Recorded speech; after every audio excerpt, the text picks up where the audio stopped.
We've decided to do Christmas with just the immediate family this year. 51 years of cranberry casserole. And now I am not immediate. Andrew stood behind his wife, silent, his hands in his pockets. It's nothing personal. We just need space this year. Brenda took the casserole, the glass still warm against her gloves. She didn't look at Andrew. Not one word from him.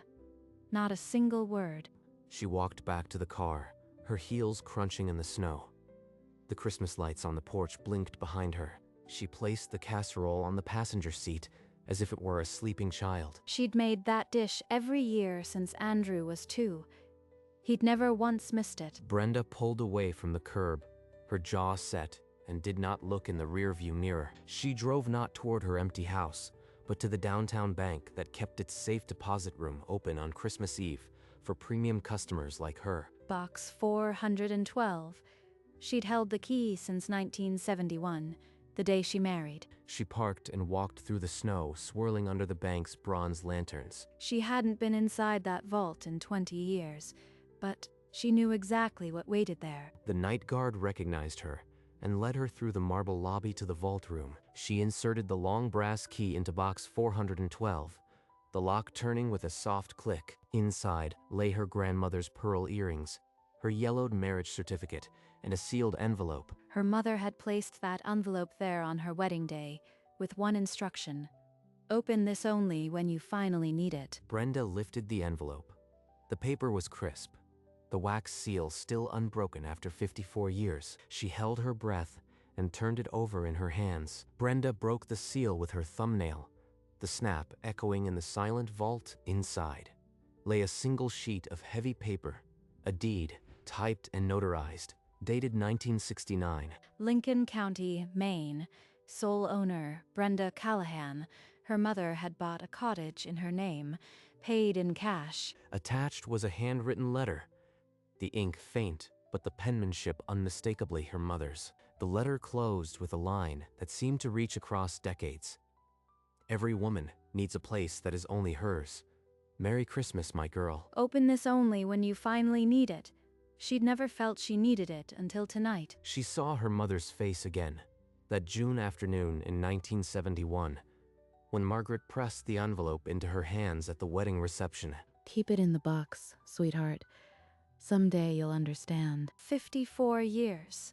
Her mother had guarded this secret for her, never telling anyone, not even Brenda's late husband. Brenda stepped back into the snowy night, the deed and letter clutched against her coat. She knew exactly where she was going now. She got back in the sedan and typed the address into the old GPS unit stuck to the dash. The route calculated. 11 hours north. All those years her mother had kept the taxes paid through a trust, never breathing a word to anyone. The highway stretched dark and empty. Snow piled on the shoulders, and the only lights were her own headlights cutting the darkness. After 3 hours, she pulled into a rest area near the New Hampshire border and killed the engine. Was she losing her mind? Driving alone on Christmas Eve to a cottage she had never seen, chasing a letter written before she was married. She glanced at the deed on the passenger seat, the ink still sharp. Sole owner, Brenda Callahan. Her mother believed she would need it. And tonight, she had needed it more than she could ever remember needing anything. She restarted the car and pulled back onto the unlit highway. The snow thickened into a white wall, and she leaned forward, gripping the wheel. She did not slow. By dawn, she was deep in Maine, the road narrowing between ancient pines hung with snow. The burner phone she kept for emergencies buzzed on the passenger seat. Andrew? Mom, where are you? Michelle said you just drove off without a word. You made a scene. He hadn't asked if she was okay. Not once. The omission stung worse than the snow. She answered with the calm voice she'd used decades ago, when he was a boy testing boundaries. I am fine, Andrew. I am just taking a drive to clear my head. I'll be back when I am ready. A drive. It's Christmas Eve. You are being dramatic again. Come home. The word home twisted inside her. Hers was no longer his. I am on my way home. Goodbye, Andrew? What does that mean? Mom? Mom. She ended the call and switched off the ringer, letting the silence fill the car. The cottage appeared suddenly around a bend, its roof heaped with snow, chimney dark against the pre-dawn sky. Smaller than she'd pictured, but solid, a secret tucked beneath the pines. She parked and crunched through the snow to the door.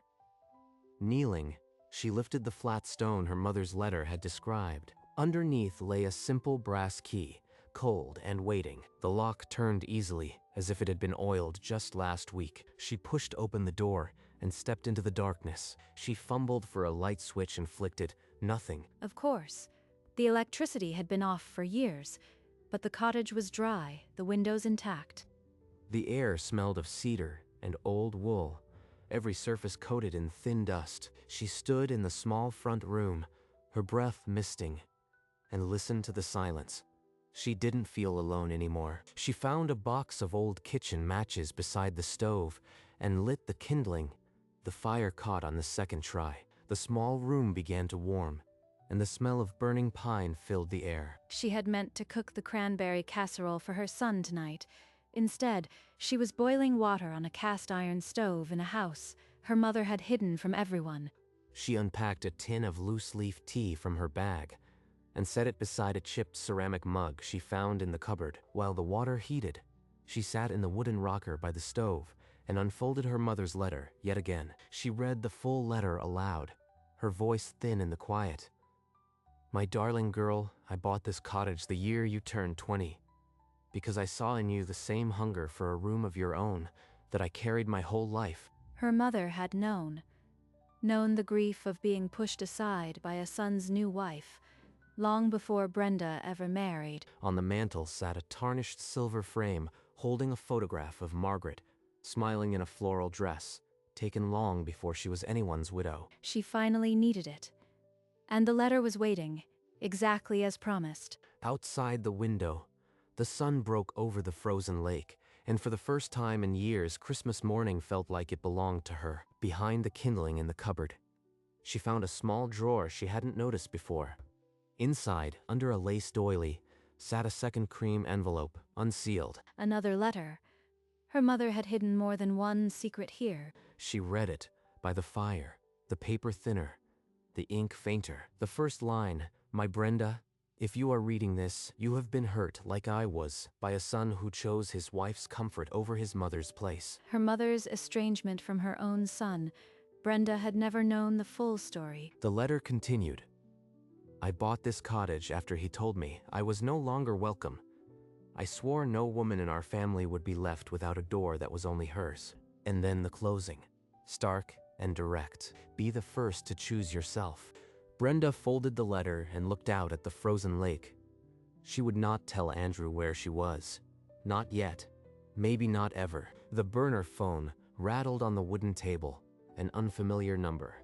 Brenda exhaled slowly and picked up. Brenda? It's Michelle. Andrew is beside himself. Frankly, you've ruined Christmas for all of us. I haven't ruined anything. I simply accepted the space you insisted on giving me. Don't twist this. You need to come home now and fix the mess you made. Home. She tested the word in her mind. This cottage, with its crackling fire and dusty silence, was more home than any place had been in years. I am home. A long pause, then Michelle's voice sharpened with disbelief. What does that even mean? Where are you? It means I am exactly where I belong. Goodbye. She pressed the red button and set the phone down. The fire popped, but her hands were perfectly still. 2 mornings later, Brenda returned to her old house. The porch light was still burning, a single bulb in the cold. Inside, she gathered her important papers, her mother's pearls, and a few photographs from the mantel. She had placed a call to a realtor, just to ask about valuations. She reminded herself. Nothing more. Headlights swept across the front windows. Andrew's truck with Michelle in the passenger seat. Mom, thank God. We've been calling non-stop. You can't just disappear like that. I didn't disappear. You asked me to leave. I am simply making arrangements for my own life. Arrangements? What does that even mean? Are you moving? Selling? I am not required to explain my private affairs to you. You made your position clear on Christmas Eve. Mom, please. I am your son. I have a right to know. Brenda pulled her arm free and stepped back inside the threshold. You'll know when there's something to know. Now, I have a lot to do. She closed the door after they drove away. Brenda sat at her late husband's desk. A thick folder lay in the bottom drawer, one she had never seen. She pulled it out and read the cover sheet. Petition for appointment of guardian. Below it, a signature. Andrew Callahan. Guardianship. They meant to have her declared incompetent, to take control of everything. She turned the page and found a physician's affidavit, already drafted, claiming she exhibited early signs of cognitive decline. Andrew had signed it, her own son. The boy she'd taught to ride a bike. Her hands shook, but not from age. The paper rattled against the wood. This was their family Christmas present. A signature on a petition. No conversation, no mercy. She carefully placed the petition back into the folder and closed the drawer. Not a single word. She would give them exactly what they wanted. A mother who had disappeared, but not the way they planned. Brenda called the family lawyer from her husband's study. By noon, she sat in a mahogany office signing the listing agreement. She asked for a quick sale. No open houses, no sign on the lawn until the ink dried. Next, she opened the trust document, an irrevocable split between her two grandchildren, Emma and Noah. The terms were absolute. No access for Andrew, no loopholes, no contact required. She imagined Emma at 25, opening a letter that explained why their grandmother had walked away. She placed the silver frame with their school photograph into her small cardboard box. The lawyer took the house keys. The new owners would collect them next week. No forwarding address. If my son calls, you have your instructions. She drove north into the winter dusk. The house behind her already felt like someone else's life. In the rearview mirror, the last strip of sunset faded, and she did not look back again. She stepped onto the snowy porch and unlocked the door. The cottage smelled of pine smoke and old books. Inside, she set her small box on the table and added a log to the dying fire. Then she sat at the narrow desk beneath the window and pulled a sheet of paper from her bag. No accusations, no explanations, just the facts. The house is sold, and I will not come back. She folded the paper into an envelope, sealed it, and wrote Andrew's name on the front. As the return address, she wrote only her lawyer's office. No street, no city, no city. The next morning, she drove to the nearest post office and mailed it certified. Then she bought a new mobile phone and blocked Andrew's old number on the original device. Back at the cottage, she unpacked her box, her mother's pearls, the photographs, and the 2 letters that had rewritten her life. By nightfall, the only sound was the crackle of the stove. She was home, and no one could take it from her. The certified letter arrived on a gray Tuesday. Andrew tore it open and read the single-typed paragraph. His face went slack. The house has been sold. Do not contact me. She meant it. She really meant it. He drove to her house and found a moving van on the lawn. A young couple was carrying in furniture. Where is my mother? What are you doing in her house? The new owner explained the sale had closed, keys transferred. We bought it fair and square. Andrew walked backwards to his truck, grabbing his phone. He dialed. The line was disconnected. 3 dead tones. He sped to Michelle's apartment and pounded on the door. She opened it with a cold glare. My mother sold the house. She knows about the guardianship petition. How did she? The petition? You told her? You idiot? This is your fault. Andrew sank onto the couch, dialing numbers for legal records, public directories, nothing. Brenda Callahan had vanished. Spring crept into the clearing. Brenda knelt in the garden, turning the soil with a trowel, planting daffodil bulbs. The quiet here was its own kind of language. No doorbells, no clipped voices. Inside, she kept her old phone in a drawer. Once a week, she charged it just long enough to check. She pressed play. The voicemails stacked in a long line, time-stamped across the weeks. Mom, I am sorry. I didn't know she'd go that far. Just tell me you are safe. I didn't know, but he had signed his name. That wasn't ignorance. That was permission. The messages grew more urgent. His voice cracked in the latest one. Please, Mom, just tell me you are okay. I won't bother you. I just need to know you are alive. She closed her eyes. She could almost see the boy he used to be, crying over a scraped knee. Then she ended playback, pressed the power button, and slid the phone back into the drawer. The burner phone on the kitchen table buzzed. Her new number. She picked it up, out of habit, not checking the screen. Mom? It's Andrew. Please don't hang up. Please. How did he get this number? Her lawyer must have slipped, or someone else. She didn't respond. Over the line, his breathing came in short, jagged gasps. Where are you, Mom? I need to see you. I need to know you are okay. I can't sleep. I am at home. Which home? You sold ours. There's nothing left. Please, Mom, just tell me. The one that's always been mine. She ended the call and set the phone down. Across the miles, the line went dead. Andrew stood frozen, the receiver still pressed to his ear, the word mine unraveling inside him, until he sank onto the floor. Sitting on the floor until midnight, Andrew remembered the key she had always worn around her neck. Box 412. She went straight to the bank on Christmas Eve. Whatever she found in that box, it was worth disappearing for. By dawn, he was at the bank. The manager consulted a ledger and shook his head. I am her son. I just want to know what was in box 412. The vault had been emptied, and the box closed months ago. No record existed for his name. His mother had planned this. She had a backup plan all along, a place, and I helped my wife try to take everything from her. He found Michelle in their apartment, folding designer clothes into a weekend bag. She barely glanced up. My mother had a cottage somewhere. She'd been holding that secret for decades. You pushed her, and she vanished. Oh, please. She's a stubborn old woman who can't accept that life changes. She'll crawl back. Andrew grabbed her arm, voice breaking. She's never coming back. And you don't care. You never cared. She pulled free and walked out. 2 identical trust envelopes arrived that week. One pushed under a dormitory door, the other tucked into a high school locker.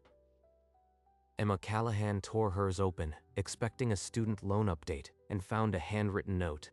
The note read, "Emma, I am safe. This money is for the life you choose, not the one anyone chooses for you." She remembered the cranberry casserole, the Christmas Eve silence, and understood. Noah found his letter wedged in his biology textbook. He didn't tell anyone he'd received it. Grandma planned this while Dad and Michelle were planning something else. The trust fund was his to access at 25. No strings, no contact required. She wasn't mad at us. She was giving us a clean start. I am not telling Dad. She wants us to have this without him. I never saw the envelope's return address. Brenda sat at the rustic desk, candlelight flickering, and pulled a fresh sheet of paper. She had said almost nothing in her first letter. Now she would say everything. The letter began, "Andrew, I am writing this because the silence serves neither of us. I want you to know the truth." She described the cottage in Maine, bought by her mother in secret, and the letter that had waited 54 years. "I also found the guardianship petition with your signature. You planned to have me declared unfit." That hurt more than the door closing. She paused, her pen hovering. The next part was harder, telling him she forgave him, but couldn't return. "I forgive you, but I cannot give you the chance to hurt me again. Right now, I need this distance to heal." She signed her name simply, Mom, and folded the paper. The seal was slick with wax. She walked the lane to the post box. The evening birds calling across the lake. The envelope dropped inside with a soft thud. That letter would be the last she ever wrote to him. She had said what needed saying. She walked back to the cottage, lighter than she had felt in months. The letter arrived Thursday. No return address. Andrew sat alone with it. He read about the cottage in Maine, bought by his grandmother in secret. When he reached the paragraph about the guardianship petition, He stopped breathing, and then she forgave him, and that was worse than any punishment. He pulled out the old photo album from the hallway closet, a picture of his mother holding him, young, wearing the pearl earrings. He remembered the cranberry casserole. Every Christmas, the way she never missed a single year. He wept until his chest ached, and then he wept some more. When the tears stopped, he understood. She was content, and he had to let her go. He folded the letter and slipped it into a drawer, as if laying something to rest. Summer came warm and slow. Emma and Noah appeared at the gate, backpacks on their shoulders, following the directions hidden in their trust letters. She hugged them tightly, then put them to work in the garden, showing them which herbs to pick. Grandma, we won't tell Dad. We promise. She didn't need promises. She just needed to watch them grow. Andrew, living now in a one-room apartment, had started therapy. He wrote her a single page, no accusations, no demands. The letter read, "Mom, I understand now. I love you." That's all I needed to say. He sent it via the lawyer, the only channel she had left open. Brenda received it on a quiet Tuesday. She read it at the desk where her mother's letters lay in the drawer. She smiled, touched the pearl earrings, and folded the page. Then she placed it in the drawer next to her mother's handwriting. She didn't reply. She didn't need to. They both understood. Evening settled on the lake. Brenda sat on the porch, a cup of tea cooling beside her. This cottage, this quiet, it was the only Christmas gift she had ever needed. The last light caught the pearl and gold earrings, tiny flames against her silver hair. She touched them, thinking of her mother and of the letter that had waited so long. She never regretted choosing herself. Not once. She leaned back in the rocker, and the weight of the world finally lifted. The chair rocked gently, its rhythm matching the lapping of the water. The camera drew back, past the porch railing, until the cottage was a small stone shape among the pines. The sunset deepened, and the water turned to gold. She was home. And she was finally, quietly, free.